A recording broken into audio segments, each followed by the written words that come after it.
Samolyot qo'ndi, do'stlar qaranglar, men bu safarda 5 oyda yetilgan bo'lsam, ota-onam 5 soatda yetib keldi. 5 soatda hozir Madina shahriga yetib keldi samolyotda. Inshaalloh hozir ota-onamni kutib olamiz.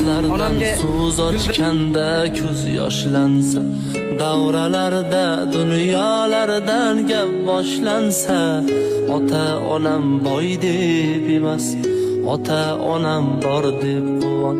Oqibatdan so'z ochganda dil g'ashlansa, nomardlardan so'z ochganda ko'z yoshlansa, davralarda dunyolardan gap boshlansa, ota-onam boy deb emas, ota-onam bor deb quvon. Davralarda dunyolardan gap boshlansa, ota-onam boy deb emas, ota-onam bor deb quvon.